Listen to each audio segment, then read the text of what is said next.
going to talk to us about her father's experience as a U.S. Army physician during World War II. I just want to remind everyone just to make sure that we're respectful. We don't have our cell phones out, and we are making sure to give her our undivided attention. So please help me in welcoming Clarice Wilson.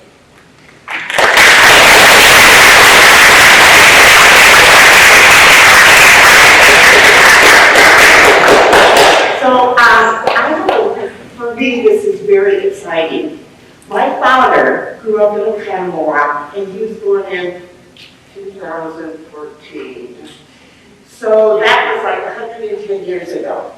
My grandfather owned a men's clothing store on Wisconsin Avenue. My grandmother was a dentist, and their house was on Walkerville. So I grew up hearing about Oconomowoc, and I'll just tell you how my dad would tell me about people. I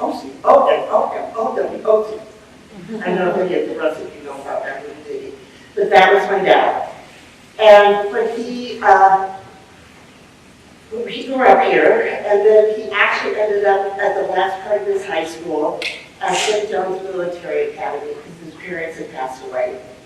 And then my father went to the University of Wisconsin for undergrad. My mother went to the University of Wisconsin, and that's where they met. And then my dad went to medical school at the University of Wisconsin. And that was before, well, it was kind of during World War II, but it wasn't until it was before the U.S. got involved in World War II. So just a little bit about me. I grew up in Spokane, Washington. Anybody heard of Spokane, Washington? Okay, great. It's in eastern Washington. It's right next to Idaho. On the other side of Washington is kind of like a square, is Seattle. So I went to the University of Washington in Seattle. And growing up, I spent my entire career working in different universities, most recently University of Oregon. How many of you heard of Oregon Duck football? Okay, good. So I told my mother, who loved football and loved the Badgers, that anytime Madison or the Badgers played the Ducks, she could root for them, but any other time she had to root for Oregon. So I don't know how many times the Badgers played the Ducks, but that was the deal that we had. My joke is sort of that I learned, when I first learned to talk, I learned the song on Wisconsin. So I do have a lot of kin, and I do know that I have a lot of relatives buried in the Lakeville Cemetery, whatever the cemetery is there. So anyway, that's a little bit about me. I'm going to tell you how I came about to this. And you may know that Wisconsin requires Holocaust education. I'm on the Speakers Bureau for 2 Holocaust museums, one in Seattle, Washington, called the Holocaust Center for Humanity. And I'm also on the Speakers Bureau for the Oregon Jewish Museum and Center for Holocaust Education. Currently, there are over 25 states that require Holocaust education.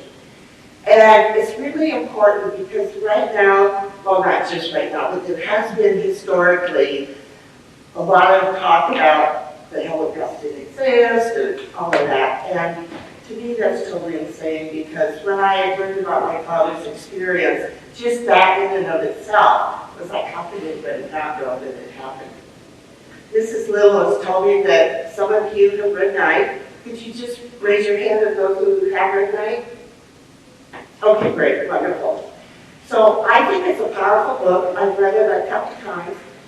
And for those of you who haven't read it, I encourage you, and maybe when you're in Mrs. Little's class or another class, you might have an opportunity to read that.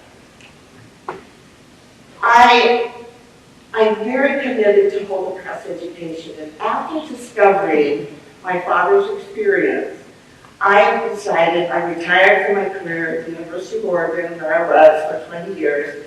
I spent my entire career, about 40 years, but I'm not that old, at different universities. And I decided that this was so powerful and so important for me to help students learn about the Holocaust, learn about what happened, so that if you're ever in a situation where somebody says, oh, that didn't happen, that's just made up, or, whatever. You could say, you know what? This woman came to my class, and she told us about her father. And I really believed what she said, so I don't agree with you. How many of you have ever heard of a woman named Maya Angelou? She's a poet and an author. Okay, great. So I'm going to start with a part of her poem called Bear Witness, which I'm actually doing right now. It's bearing witness to the reality of the Holocaust.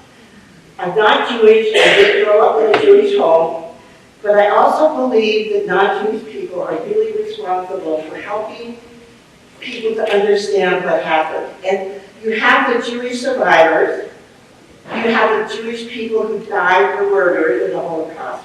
Then you have the non-Jewish people who helped to rescue, save the Jewish people, to help to counter the horrible belief system of Adolf Hitler.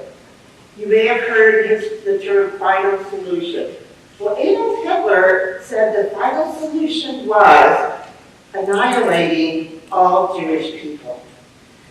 So in my book, it was so wrong. It was so wrong. And what happened during the Holocaust was so terrible, horrible, awful, that I really want to speak against that. Today we have people who are survivors. We have people who are children of survivors. We have children who are grandparents of survivors. We have people who are great-grandchildren, I can say, great-grandchildren of survivors. So there's a lot of people. So here is what Maya Angelou had to say. History, despite its wrenching pain, cannot be lived again. But with courage, that will not be, sorry, let's just do that up. But with courage, it will not happen again. So part of why I'm here is to talk to you about how you, in your life, and in the places where you go and the places where you're going to be, that you can help end hatred, violence, being mean to each other, not respecting each other. Because you all are in the future. When I'm in my retirement home playing Jeopardy, Wheel of Fortune, bingo, you're going to be out there taking care of the world. So I'm hoping that you will have a new understanding and a new perspective about what happened in the Holocaust and how you can be a leader today and tomorrow and in the future. And that's true for whether you are a freshman in high school or a senior, whether you go to college, whether you go to join the military, whether you go to work, you can make a difference. And that's so, so important because, like I say, when I'm in my retirement home, I want you out there taking care of the world. So I want to tell you a little bit about my father. Okay, you all see that? Okay. The talk I'm going to give is called Letters from Dachau, a journey of words though rarely spoken. And you might think, well, what does that mean? And I've had people say, well, what does that mean? Well, what it means is, my father, like many soldiers, would not talk about his experience in the war. I'm guessing some of you have great-grandparents, maybe even great-grandparents, who were in World War II, and they just wouldn't talk about it.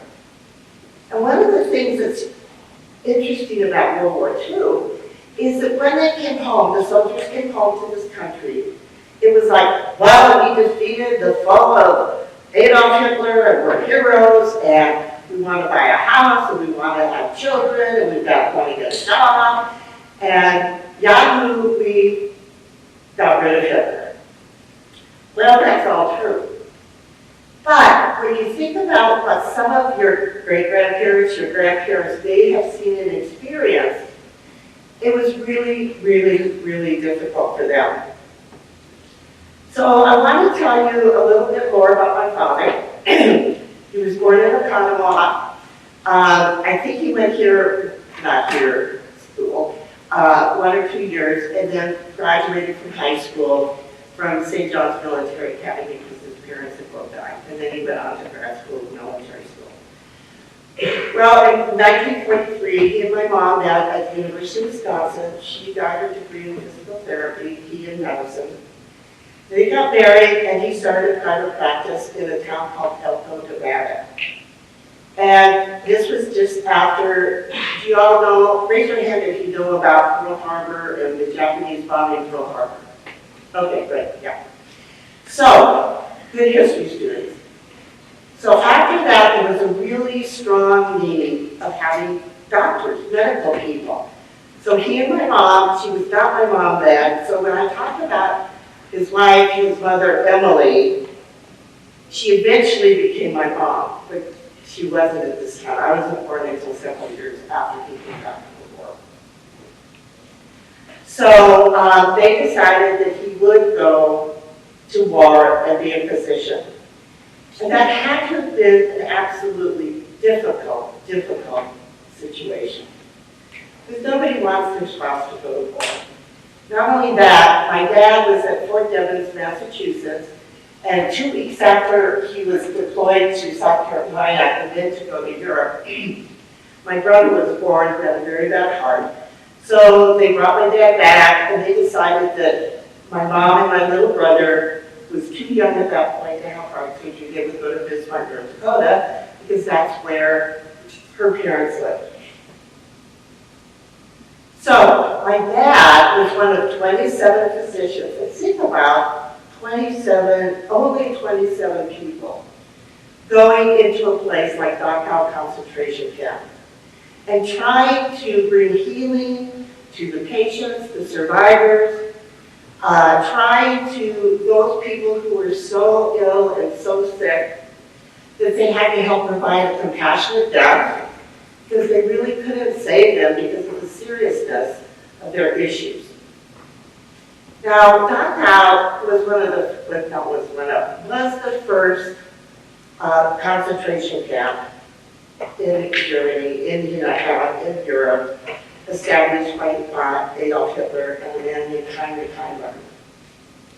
So I want to tell you that my dad wrote my mom almost every day. She wrote him, but one of the questions that I'm often asked is, well, what did her letter say?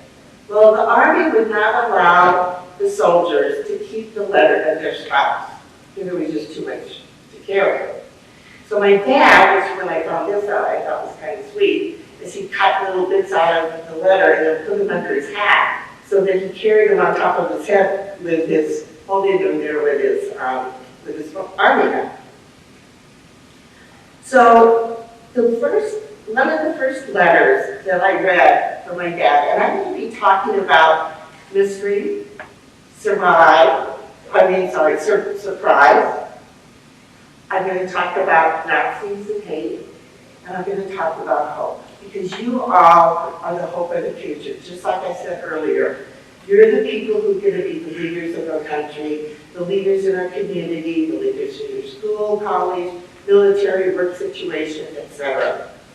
And this letter is the foundation of what I'm talking about. Please, darling, don't feel you have to rant on paper about Dachau. I know you see and know it for what it is. These are my quotes. And that's all I ask, is that you instill it into as many thousand others as you can, till maybe we can get millions to see it, and never forget the name of Dachau. Now back then, they didn't have Instagram, they didn't have TikTok, they didn't have Facebook, any of those things. So for my dad to emphasize something, he would put it in all capital letters, or he would take the pen and go over and over and over and over and make the words darker and darker in black pen to emphasize what it was that he wanted her to hear or her to see. So this is what led to my mission. Now, I'm going to keep it as a surprise for a little while until I tell you how I discovered these letters. So the journey of words, though rarely spoken, is, I found, and I'll tell you later, almost 300 letters. And those letters, just in finding them themselves, was just a phenomenon as far as I was concerned. It was like a miracle. But he did not talk about it. He would not say a word. The only time my father would say anything about World War II, about Dachau, etc., was if somebody on the news tried to say that the Holocaust didn't exist. So guess what he would do? He'd start yelling at the TV, I was there, I know it happened. And then he would say, I'm not going to repeat the words, but he said some pretty nasty words about Adolf Hitler. He would just get so angry, and then he'd storm out of the room, and we'd go, oh, tell us about it, tell us about it. You don't need to know about it. You don't need to know about it. And so then he would disappear. So growing up, I knew he was there, but I knew a little. He never marched in a parade. I never saw him wear his uniform.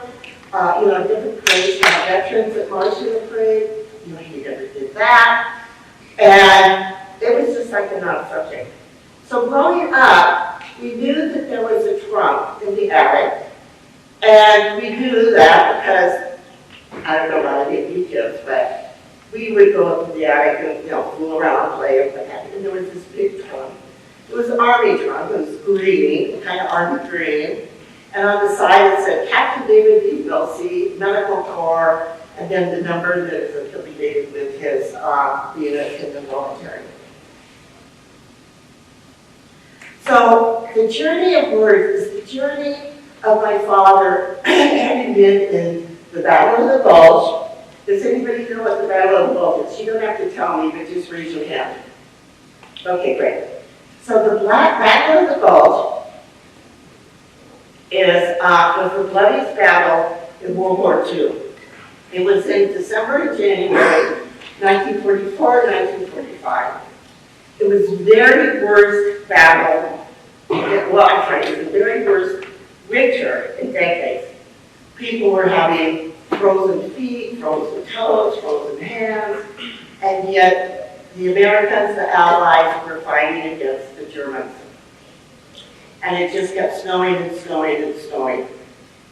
And so my dad was in the Battle of the Bulge, but you know what? I didn't know that until I read his letters.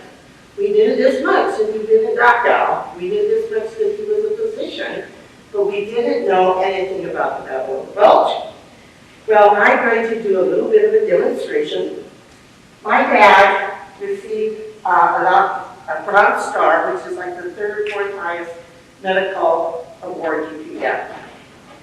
We did 5,000 anesthesias during the Battle of the Bulge, which was like 6 to 8 weeks.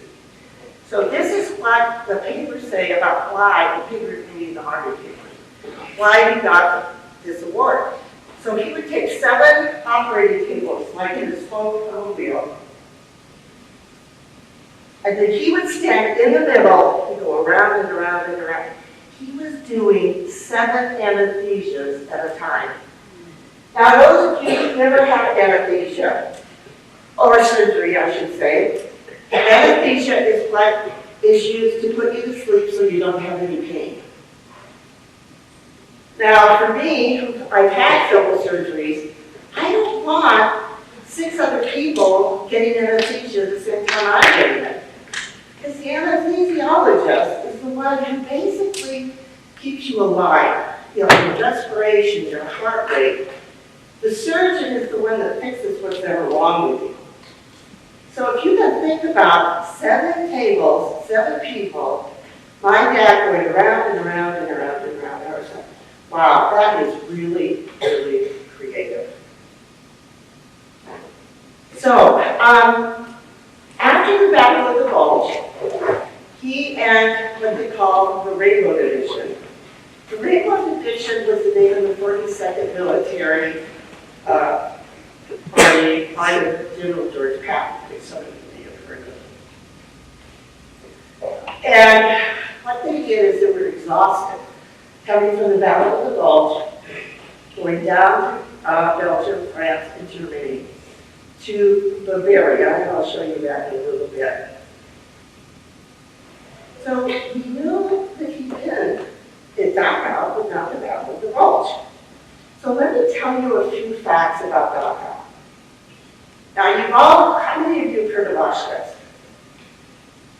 Okay. How many of you, before you knew about me coming, knew about Dachau? Okay. So Dachau was the very first concentration camp set up by Hitler and what I call his henchmen. It was established by Heinrich Himmler, who was the commandant, who was called the architect of the death camps. So he went into Dachau, to the camp, and established this at the very first. And then they had what they called, which blew my mind, the School of Violence. So the Nazis, and let me just say something here. When I talk about Nazis, I'm not talking about all German people. There were many wonderful German people who saved the Jewish people, saved all kinds of people. So when I talk about the bad people in my estimation, in World War II, it's the Nazis. They were like the higher level people who bought into the theory of Adolf Hitler and the final solution. Now this is another thing I should add in. The final solution just wasn't Jewish people. It was political dissidents. It was intellectuals. It was clergy. It was royalty. And I'll tell you a little bit about that as I go on. So why they picked Dachau, I don't know for sure, but the town of Dachau, there was this munitions factory, that's probably why, that, guns and bullets and all this stuff. And they built a concentration camp. And Dachau in and of itself had a wonderful reputation because it was wonderful for artists. They loved going there. I'm not an artist, so I don't really totally understand all of this, but they loved the lighting, the way the trees were, the colors. When I was at Dachau, it was the fall, and the colors of the trees were just beautiful. And I was thinking, oh my gosh, what a horrific place for such a pretty place. So I'm guessing the munitions factory was big enough, and it was in a place that people knew where it was, and I don't know all the, fortunately I don't know the thinking of all of them. But it was built on March 22nd, 1945. And Theodor Eich, who was the commandant, the head of the camp, created what they called the School of Violence. And then the Nazis would come in, they would be trained in how to be violent and how to treat people with violence. Then they would be going to places like Auschwitz, Bergen-Belsen, Treblinka, etc. So that they would pass on this horror of violence to the other concentration camps. There were approximately 1,500 concentration camps. Dachau, for instance, had 200 subcamps that were smaller than the main camp. Then they had about 130-something subcamps. So they could have several camps within the auspices or the umbrella of Auschwitz or Dachau or Bergen-Belsen or Treblinka or whatever.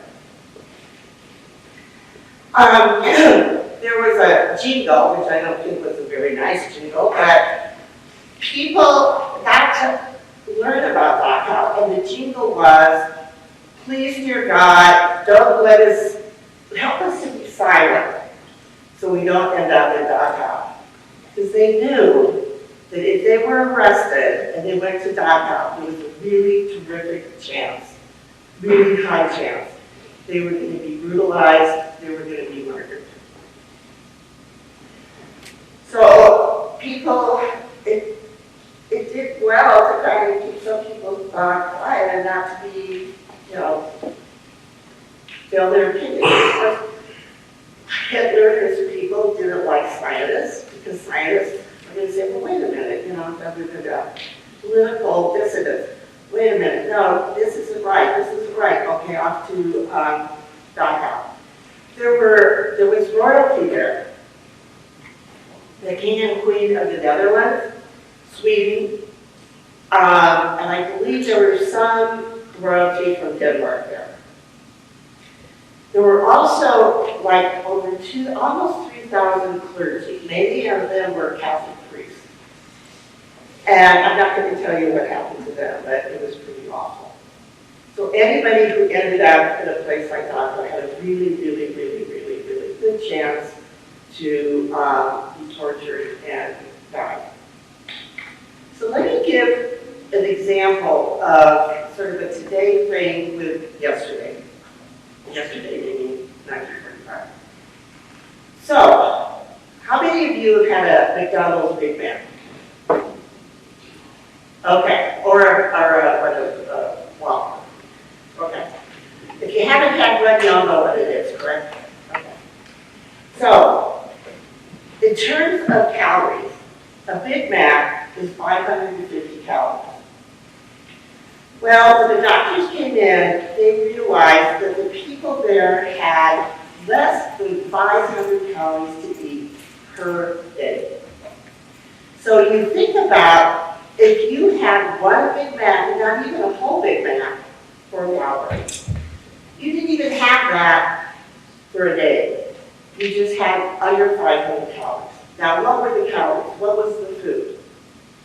Well, there were a lot of potatoes that they probably planted or dug out of the ground. So they cut up potatoes and put them in water. Maybe there were some greens from the grass or dandelions or whatever. And then they had something called coffee. I have no even idea what it was, but it was like a really brown, ugly, tasty liquid. However, for the people who were starved and who were thirsty, it was better than nothing. But not even everybody got to have their equivalent of a Big Mac at Dhaka. So after the war was over, after it was liberated, April 29, 1945, and that's when my father went into Dhaka with 27 physicians to try to mitigate the horrors of what happened during World War II. They came in behind the Rainbow Division, as I said earlier, and you've probably seen crime dramas where they have the yellow tape that says, do not go past this point or whatever. Well, the soldiers went in, shot things up about 24, 36 hours, and then left. Now, the physicians and the medical people went in behind the infantry. So I didn't know this until I started researching and reading some of my dad's letter. But medical people, physicians, nurses could not carry a gun. So they were like totally vulnerable to anything, but they could not carry a gun. So when they went in there, after the Rainbow Division, as I say, shot things up, meaning liberated the place, they went in there and they were supposed to clean up enough space where they could do operations, they could have like a sick bay. The diseases that were at Dhaka were typhus, typhoid, and tuberculosis. Now, they are all different than COVID, but we all know how virulent COVID was and how contagious it was, correct? That's why we wore masks, and that's why we were on Zoom in school, and all of this. So they're different, but they're all really virulent, horrible, very contagious kinds of diseases. So my father and the other doctors tried to set up a place. There were a couple reasons, too, why they did that. One was, how many of you heard of General Eisenhower? Okay. Does anybody know what his job was after the war? General Eisenhower, what was his job after the war? I heard an answer, but I can't hear it. Yes, he was President of the United States. And General Patton, General Eisenhower, he was what they call a five-star general. They don't even have five-star generals anymore. You may have heard of General MacArthur. But General Eisenhower and General Patton wanted things kept as close as they could be to what they had been. when the Nazis had overtaken everything. Now, why is that? Because Eisenhower, in his brilliance, I think, knew that somebody was going to say, oh, that did picture. So he hired over 400 photographers to go to the different camps and take pictures. Not only did they take pictures for like magazines and newspapers and what have you, they also made copies of pictures for the soldiers to take home. And they wanted the soldiers to be able to say, look, see, this is what I saw, this is what I saw, this is what I saw. Especially if somebody tried to deny what had been happening there. Now my dad, I know, had a camera because he would refer to it in his letters. And so some of the pictures I have are of him, are his pictures, and then some I don't. I've been to, probably 5 museums and showed some of the pictures, and they said, oh yeah, these were the pictures that Eisenhower had taken. Oh, these must have been your dad's pictures. They can tell by probably the quality of the picture. So anyway, on April 29th, they all went into Dachau. And as they came close, and this is kind of gross, not kind of, it is, as they came into Dachau, there were like 12 cattle cars full of dead and dying people. The smell was just awful. The soldiers got sick, they vomited, it was just horrible. Of course, they were exhausted. They just come from the Battle of the Bulge. But they went in, and that's when my story kind of started, though I didn't realize that that was going to happen. So, my journey started when I was 6 years old. And I didn't realize this until about 10 years ago. But we had moved from one house in Spokane, Washington, to another. And there were a bunch of boxes in the dining room, and I'm sitting on the floor of the dining room, opening the boxes. And I find these just horrible pictures. And as a 6-year-old, I never had a parent that died. I never had a pet that died. So I didn't even know what death was. So what does a 6-year-old do? She asks her dad, what are these pictures? Well, I'm sure after the fact he probably regretted his reaction, but he grabbed it out of my hand and he said, well, I should have seen these. Well, here's one. I shouldn't have seen them, but I did. But I knew 3 things from that experience. One, never to ask a question to him. Never to say anything to our mom. Never to say anything to my brother or my sister. So it was totally a non-subject. But I never forgot those pictures. I never forgot those pictures. So on the left is my dad with me, and I'm about 3 or 4 years old, and a huge wow. And then on the right is my mom, my little sister, my brother. I'm the one sitting next to my dad. And everything looks just fine and everything, but what we didn't know was my father's horrible, horrific experience. Now our mom did, but nonetheless, so he just wouldn't talk about it. Like I said, the only time would be it. So when he said he didn't discuss it. Okay. So my dad at the 186th Evacuation Hospital ended up in Dachau. So let me tell you just really quick about how this whole setup happened.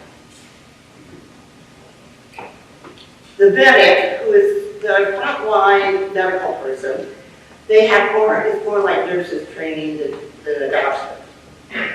They would take a stretcher out into the battleground, pick up bodies that were ill or had been wounded, take them to the medic station. And then I found this out, which I thought was really a good idea, but I never would have in a million years thought about it, is they took the dog tag, and that's what had their name, their serial number, and the name of the unit that they were with. And they would take that and they would put it under their tongue. Well, if we had more time, I'd ask, why did they put it under their tongue? But I couldn't tell you. They did that in order to know who the person was, so that if the person happened to die, they weren't going to be able to swallow their name tag because it was under their tongue. But they would always be able to identify who that person was. So if somebody needed to know who that person was, either because they died or because they were injured and they were sent back to London or some other military base where they got more intense care, they would know who that person was, particularly if they were unconscious or, in so much pain they couldn't do anything. And then the medic station would give them some kind of pain reliever. Then, depending on the severity, they would go to what they call the field hospital. Now, the field hospital would be where people would go, like, a broken leg, a broken hand, something that could be fixed but wasn't requiring surgery. Well, of course, a broken leg, it could have involved surgery, but not like heart surgery or abdominal surgery or whatever. Okay, then, if the person really needed major surgery, they went to the evacuation hospital, which is where my dad was. And that was 116th. So they were within what they called the combat zone, but they were a little bit further away. So one of the things that I found very interesting, and this is why they say assignment to the front, was the front lines, the combat zone. So you could see, you probably see pictures in a medical show or something like that. And there were a couple interesting things that just really blew me away when I heard about this. As I said earlier, the medical people could not carry guns. But there was, when they were in the evacuation hospital, you probably see these big tents covering over something like maybe in a theme park or whatever. And on the top, they had a big red cross. And the idea was, according to the Geneva Convention, which was all the rules related to fair fighting, I guess is what you would call it, if there was a big red cross on top of it, they were not supposed to be shot at. But do you think that the Germans paid attention to that? No. Well, during the day, it was okay. But at night, because they had to do surgeries 24 hours a day, the volume of patients was so huge that they would have to use flashlights. Can you imagine having somebody operate on you with a flashlight? Now, it wasn't the surgeon or the anesthesiologist. It was probably one of the soldiers that had to hold the flashlight for the anesthesiologist and the surgeon. And I'm thinking, oh my gosh, I mean, that had to just be really scary. And of course, at night, if they had the lights on, or a lot of lights on, and the Germans were flying, the Nazis were flying overhead, they would see the light and they would, oh, that's probably a hospital. We're going to bomb them, kind of thing.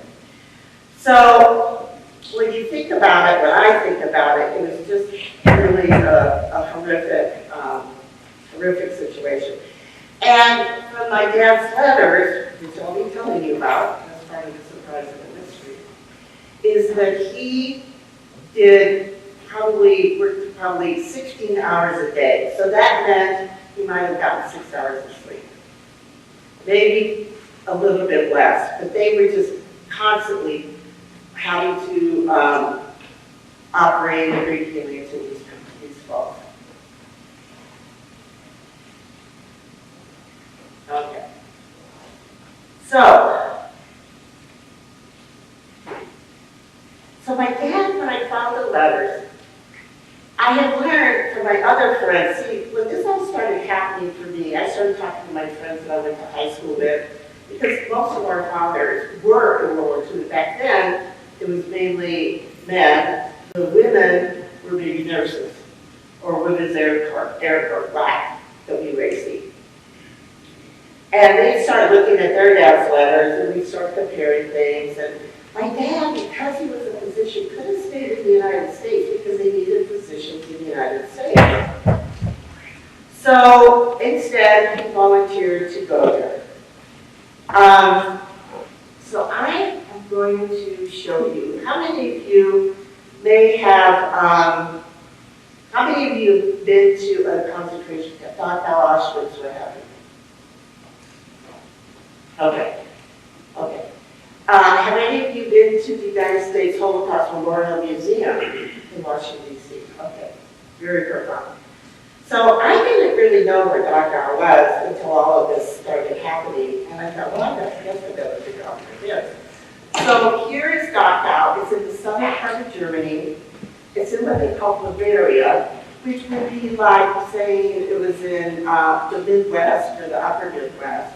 For me in Oregon, it would be the Pacific Northwest. And up here, if you can see my finger, is Belgium. So they went from the Battle of the Bulge, march, and they get to Dachau. So you can imagine how exhausted they were when that happened.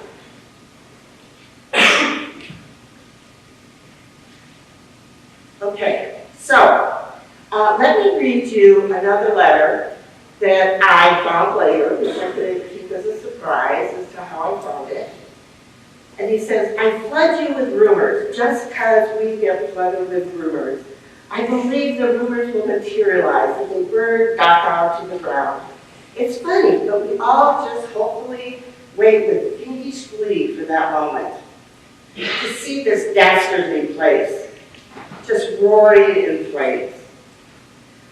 However, besides performing an ignominious end, justified, it would consume the typhus, typhoid, and tuberculosis within it. To give you an idea, it would be like burning downtown Bismarck. And of course, that's where my mom lives with her baby, her small son, living with her parents. Yet residential Bismarcks, officers, etc., would be left to live in for us, our patients, etc. So maybe the sword will be turned. And then he says, this is an old quotation, which I think is a really sad quotation, but it's true. At Dachau, you enter by the door and leave by the chimney. Instead of its hundreds of thousands of people, hooray, it will be gone, gone, gone. So there was such, many of his letters talked about wanting to burn Dachau down or burn it because of the disease. It's certainly not the people, but just to get rid of the horror that was there. Okay, so Dachau concentration camp. There were probably between 1933 and 1945, there were at least 188,000, probably more.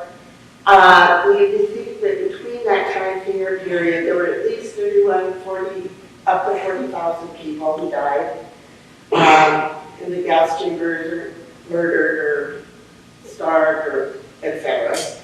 And they probably won't ever know exactly how many.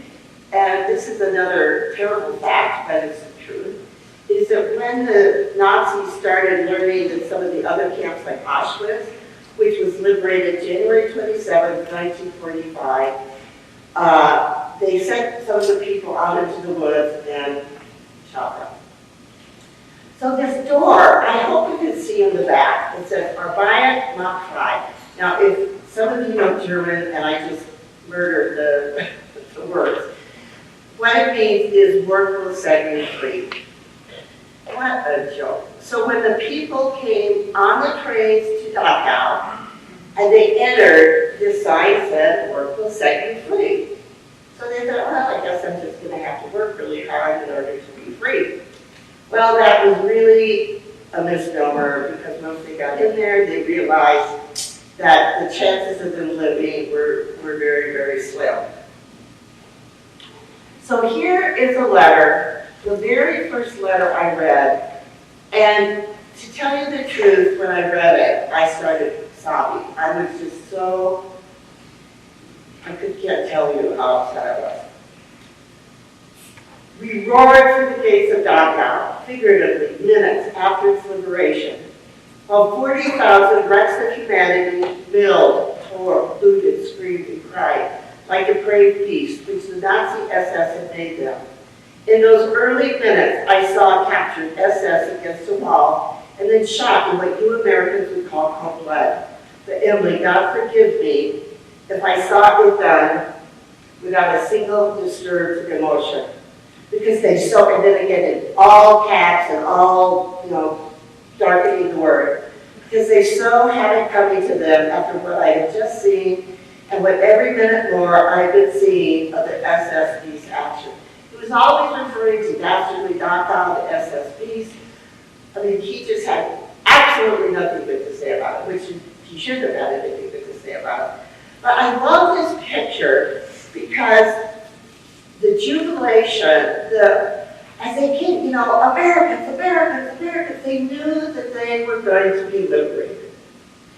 Now, some of those might have been less than, because maybe they came later. It's hard to say, but they wore these what they call striped pajamas. But as you can see, they were all striped. So if you see pictures of prisoners in the museums or books or whatever, they all have these striped pajamas on. I love the picture on the right here, because on the left, you see the American flag going up, and hopefully you can tell that it's the American flag. You can see the stripes. And then coming down on the right is the Nazi flag. And then here's all the people, the soldiers, the former prisoners, the survivors, all in this incredible jubilation. So there were people there that could have been there for 12 years. I kind of doubt it, because I would think they would have died by that point. But the ones who were still alive, who could function, who could stand, and when the soldiers went into Dachau, there were some that were Americans, Americans, Americans, and then there were some that were so weak and so wounded and so starved and malnourished that they were just kind of, laying around. And that's, of course, when the doctors had to put up the crying tapes and wait for General Patton and General Eisenhower to come and see the atrocities. The other thing that I found very interesting in reading these letters, so I'm going to tell you something about my dad. Okay. He was very, very hygienic. I mean, I don't know if any of you have the 3-second rule or the 5-second rule, that if something drops on the floor, you can take it, and it's less than 3 seconds. Well, there was no 3-second rule in our family. Throw it away.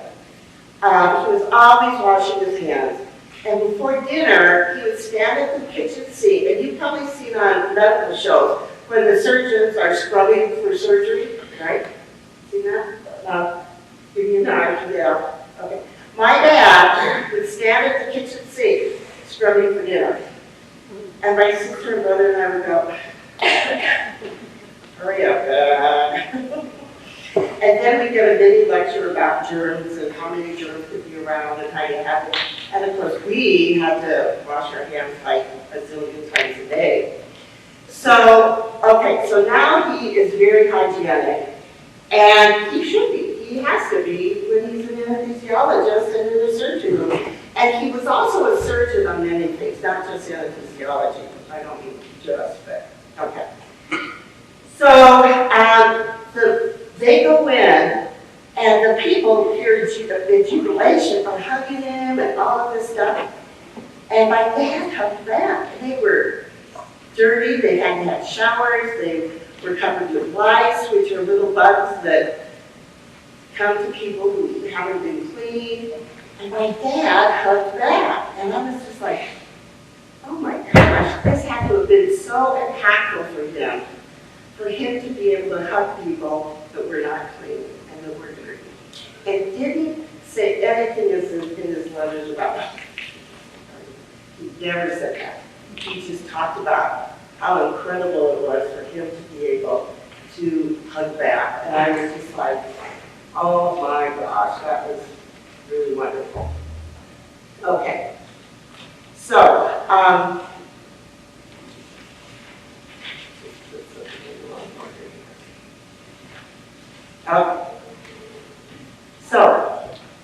we've mentioned typhus, and on this film is the typhus war. So they had several buildings that they got all the soldiers or the Nazis out. So there was a typhus ward, a TB ward, and a typhoid ward. Because they didn't want to intermix. And yet some of them had all three diseases. Now, I don't know if you could see the red line is pointing towards a man with a mask. Anybody see it? Okay, good. That is my father. Now, the other thing that I noticed is, you notice all the other people that look like they could be doctors? They're not wearing a mask. My father's wearing a mask. So again, that further enhances his desire or wanting to be germ-free. And what was fun about this, well, what was fun for me is when I visited Doc out, this picture, I had this picture in his stuff. But when I got to Doc out, this picture was in their large exhibition hall. I'm like, oh my gosh, that's my dad. Okay, I have to tell you another, what I think is a really incredible story. So as I said, I worked at the University of Oregon for 20 years. I was on the faculty and I was the associate director of the Career Center, which helped students figure out their major and what they were going to do with their major and how to find a job and have an internship and a field experience. So my second talk was at Temple Beth Israel in Eugene, which was a local synagogue. And I gave my talk, my second talk, and a week or so later, a man wrote me and said, hi, I'm Terry Bird. I'm a professor in political science. I wasn't able to come to your talk, but my dad was one of 27 physicians at DACA. And I'm like, really? He said, I'd really like to meet you. So we met at a local place, and I took some pictures, and I took a couple articles, and copies of a couple letters. And the picture, I had two pictures that were kind of like this long and this high. And I said, well, do you see your dad in this picture? And all of a sudden I see this little tear come out of his eyes. I mean, this man's in his 60s, right? Never met me before, but this little tear. And he goes, this is my dad. His dad and my dad were standing next to each other in both pictures. Now, is that like crazy? I mean, crazy. So Jerry and I and his wife have become really good friends, and Jerry's dad died when Jerry was 18. So he said, I really didn't know much about what my dad did, and I was in high school, and he said, I just didn't know that much about it or what was happening because his dad didn't talk about it either. So I shared so much information with him about what happened in our bodies, and it's like, it's just opened up for him this whole area of information. Okay. I'm going to keep going here. Okay. I'm going to read just a couple. This is a compilation of several letters. Where the Nightmarish Holocaust on 3/23/25, 116th evacuation hospital moved across France to Germany, behind the advancing line. Darling, the guy just wonders how many times the movement is going to ask for the Holocaust message to be done for you. One just seems like the last straw and get more and more come. And 2 days later, March 23rd, 1945, Holocaust after Holocaust is just wearing me out. On April 20th, as the 116th evacuation hospital approaches Dachau, and rumors circulate what might be found there, he wrote, "We are the only evac hospital within 100 miles of this horrible Holocaust." And then he refers later to Nightmarish Holocaust. Okay. So, this is a fun picture, but I'm not going to go into great detail about it. My dad is on the left. The woman behind the man, she has her hands on him in front of her. They got married at Dachau, and my father walked her down the aisle. Can you imagine telling your children, grandchildren, great-grandchildren that you got married in Dachau concentration camp? But it was something that was, they wanted normalcy, as much normalcy as they could have. And you probably all heard of the Charlie Brown Christmas tree. Well, they created their own Charlie Brown Christmas tree.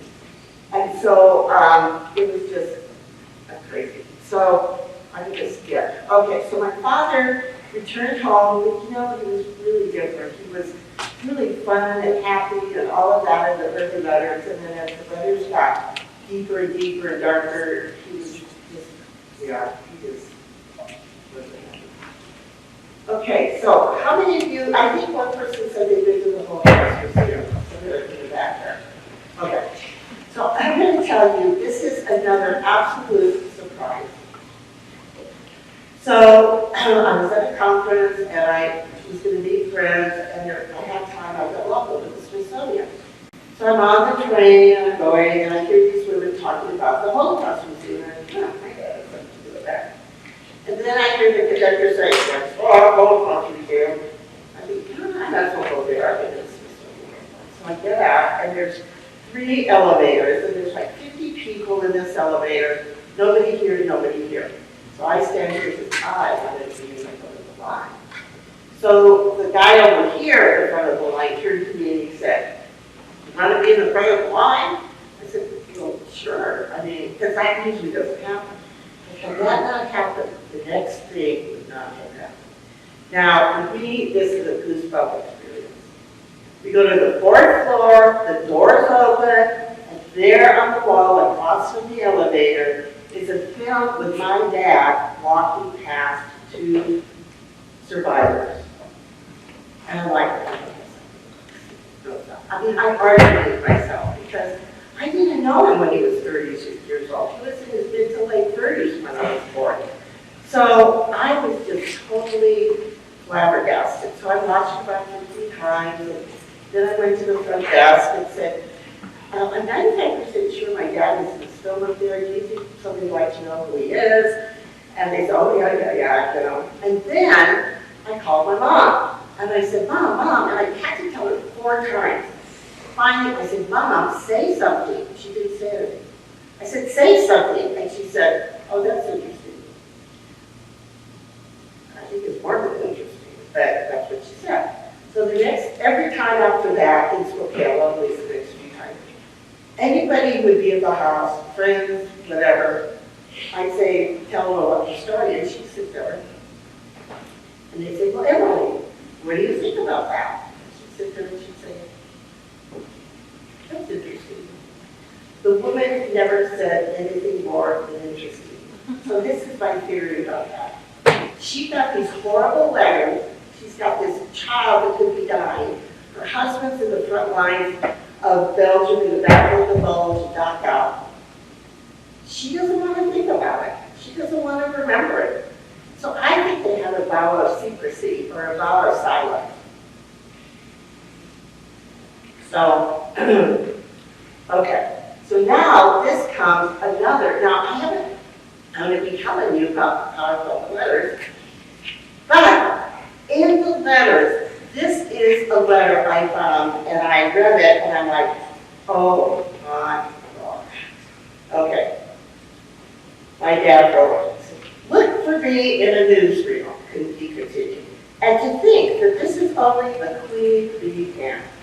It is here that the policies were worked out for the lesser camps. In fact, Dachau is the home of bestiality Heinrich Himmler's laboratory and hangout. Well, he was correct about turning up in a newsreel. Totally boggled my mind. Okay, I mentioned earlier that there was a truck in the attic, and after our parents died, my brother and my sister went up and they opened the trunk, and unfortunately they didn't invite me to do it. I was in the living room, but they opened it. Okay, so now on the left is my dad's Bronze Star. On the middle is the Red Cross armband that medical people had to wear. And on the right, it was like, oh my gosh, that David Wilson, Captain David Wilson, is a member of the concentration camp, the Dachau concentration camp. And it gave me chills. But the reason for that was that when the rainbow diggers charged in there and people were dying and what happened, the Nazis would take the clothes of the former prisoners and put them on, or anybody who died that had a uniform other than a Nazi uniform, they would put on. So my dad had to carry this to prove that he was a legitimate, person there. And my dad, interestingly, was the only person there who knew German. He wasn't German. He learned German in college and high school and medical school. So one of his jobs was to try and talk to the German people that were survivors, that they were good doctors and not bad doctors. Okay, so here are the letters. So what happened? So we were moving everything out of the house after 56 years. We're throwing things into cars, vans, trucks, what have you, not having time to look in the pictures, look in the boxes. And about 3-4 months later, I just couldn't do anything like that when I was just exhausted. I thought, I wonder what's in one of these boxes. So the very first box I opened up was this box of letters. And in the middle of that box were those horrible pictures I'd seen when I was 6 years old. Which means my dad had to intentionally leave the dining room, go up the attic steps, go to the back of the attic, put the box behind the chimney, cover it with dust, and then walk down. So I started reading these letters, and they were just, some of the ones I just read to you, they were just overwhelming. So I just want to give you a little bit of an idea. So here we have Dachau, and then 4,700 miles to Bismarck, North Dakota. So I say Yahoo for the military and the U.S. Post Office, because letters were so critical. Because my dad would say, I haven't had a letter in 5 days, or I haven't had a letter in 2 days, or then he'd say, well, I just got 5 letters today, and letters are really important. So anyway, I just actually read that. Okay, so one of my friends, a number of my friends said, oh, do you want to go to Dachau? I'm like, no, I don't think so. Because it was money. I didn't think I could afford it. Well, some friends from my church came up to me afterwards and said, we're going to go to Germany and Dachau. Do you want to go with us? Of course, by then people knew about Dachau, but they knew. I said, well, I don't know. I didn't think I could afford it. Well, I have one of these credit cards where you can get air miles, and some of your friends might have them too. And so we went. I was able to fly to Frankfurt, Germany for $200. So the first one on top left says, never again, which is the slogan, and never forget, which is the slogan for Holocaust museums. In Yiddish, I use Hebrew, Russian, English, French, and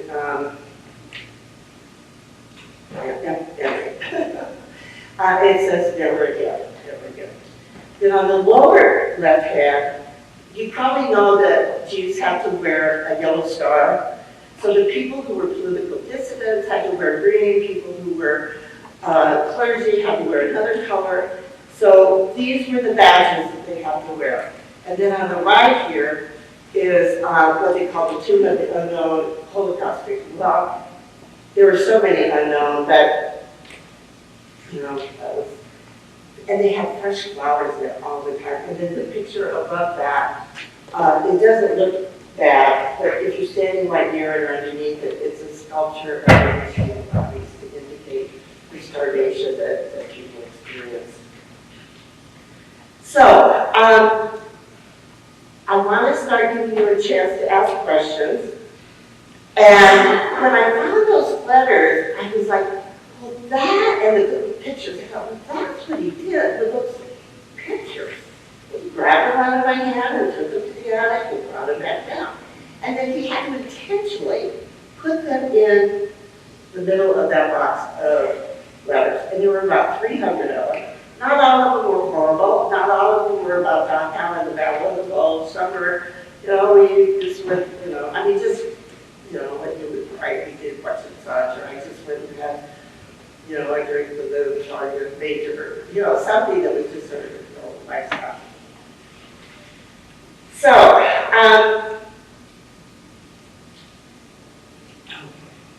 So through this whole process, my dad couldn't talk about it. A journey of words, though rarely spoken.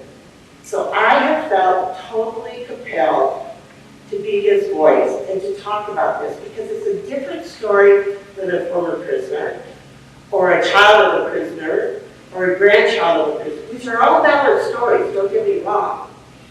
But to have a soldier who was, a lot of the soldiers, they would go in for a day or two and then they'd come out after they liberated the camp. My dad was there for like 6 days, 6 weeks. And one of his letters talks about General Patton and General Eisenhower coming to Dachau to see the atrocities. And my dad had dinner with General Eisenhower because they had to show him around. Because General Eisenhower knew, and that's why he did the picture, that somebody was student denied, and unfortunately, that's happened. So I want to ask you a couple things. One, if you're in a situation and you hear somebody say that the Holocaust didn't exist, it's not a Steven Spielberg picture, okay?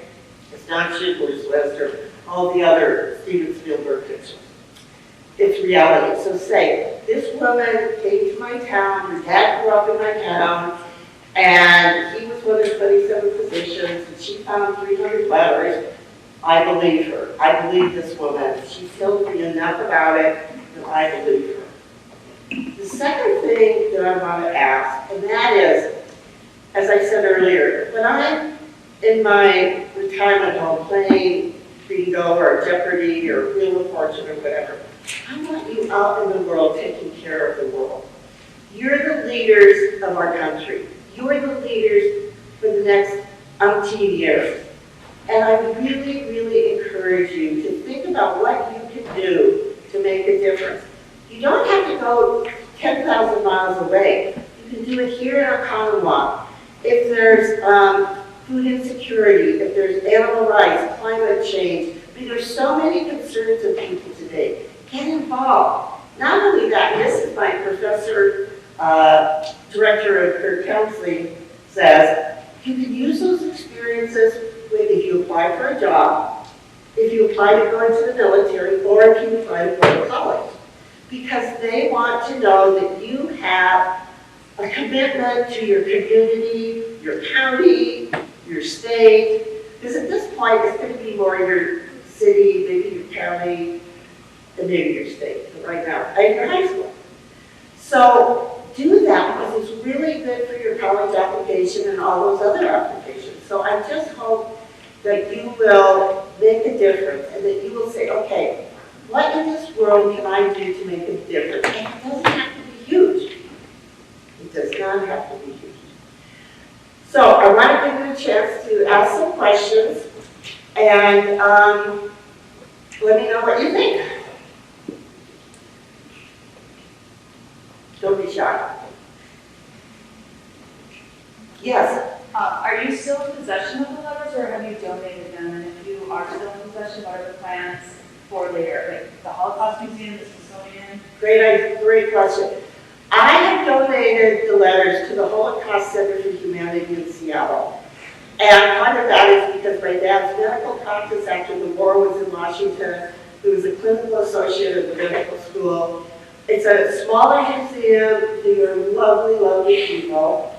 And if you were to go to the Holocaust Center for Humanity in Seattle and you looked up Wilsey Collection, W-I-L-S-E-Y, you would find the letters. And we got a grant through the School of Library Science at the University of Washington for what they call the Omega Project. So if you wanted to know what my dad might have said on January 10th, 1945, you could go and see if he wrote something on that day. Well, if it wasn't that day, you try another day. Or if you wanted to find out what he said about penicillin, you put in penicillin, and then something would come up about penicillin. So it's called Omeka, O-M-E-K-A, and the library, the graduate students in library science put together this whole thing. The other thing that's really, really cool is the museum is using his letters, and they've developed some educational tools with the letters for students that are like in middle and high school. So some of the teachers in Washington and Oregon are using them for some of the educational work that they're doing about the Holocaust. And I decided to do that for a couple reasons. These letters are like almost, well, some of them are over 8 years old. They're on that really thin kind of paper. I wanted to make sure that nothing happened to them in my house. And right now in the museum, they're in cold storage. And you may or may not know this, but when they're trying to preserve things, they use coal. So they're safe there. I don't have to worry about a fire, nothing. I don't have to worry about anything. So, and I just love these people. They're just so wonderful. Thank you. That's a great question. Yes? Oh, I'm sure. And he would get really mad. I mean, he just couldn't talk about it. But You know, you're the first person that asked that question. I'm really glad you did. If I found the letters after I saw the pictures and he got mad at me, I might not have asked him about it because I might have been afraid that he was going to get mad at me again. But my curiosity would have said, what is this? And I'm sure he would have said, you know, little girls don't need to know all this. Good question, thank you.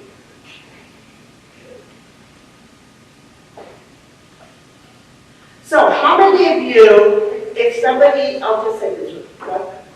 Oh, I'm sorry. Is there any specific letter that you remember, like, that really stuck with you?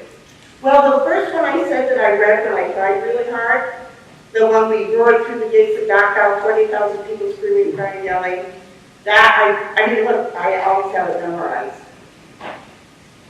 Really good question. Good questions. I will say, of the 300 letters, I've read probably most of them 3 to 5 times. Especially when I was writing a book about my dad, I was trying to figure out what letters to include in the book. So some of them I read, 4 or 5 times. I think the letters that were really powerful to me were the ones that talked about how he would, and I don't mean these at schools because you're not medical people, but how he would go into great detail to my mom about how he would operate on somebody, quote, whose belly was blown up.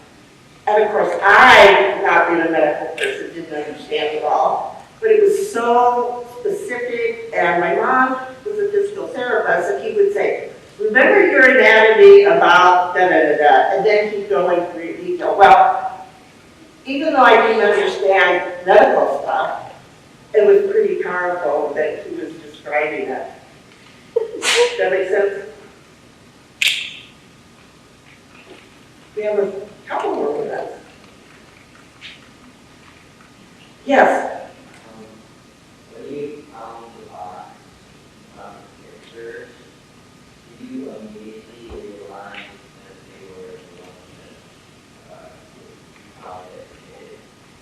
Yeah, you mean the ones I found as a kid? Yes. That's why I started crying, because I was just like, oh my gosh, this is what he did with these little pictures. And I just looked and I looked and I remembered them because they had so implanted in my brain at 6 years old. Now when we were clearing out the house, I kept looking for them. Didn't say anything to my brother or my sister, but I kept looking. I was thinking, well, he must have got rid of the evidence, thrown it away. So when I found it in that box of letters, he had to particularly put them there intentionally. He didn't throw away like I thought he had. So I do think, in knowing the psychology of my dad, he could have talked about it, but he was hoping, and I've had other people tell me this, like medical people who were in war.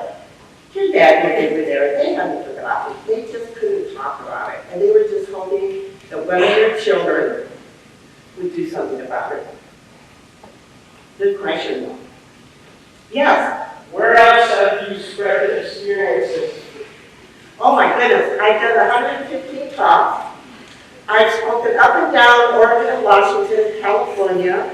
I've spoken in 2 times in Michigan, well, besides here, 5 times in Wisconsin, Providence, Rhode Island twice, South Carolina once.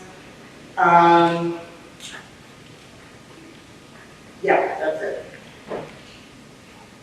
So if anybody knows somebody in another school or whatever, and you think the talk would be interesting or helpful, Mrs. Little will know how to contact me.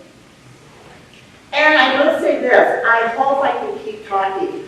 On the 16th of May, you probably haven't heard of this, but Bonneville Power Administration, which is the big hydroelectric power plant in Oregon, is having me speak to all of their people. Yeah. Okay, everybody, please,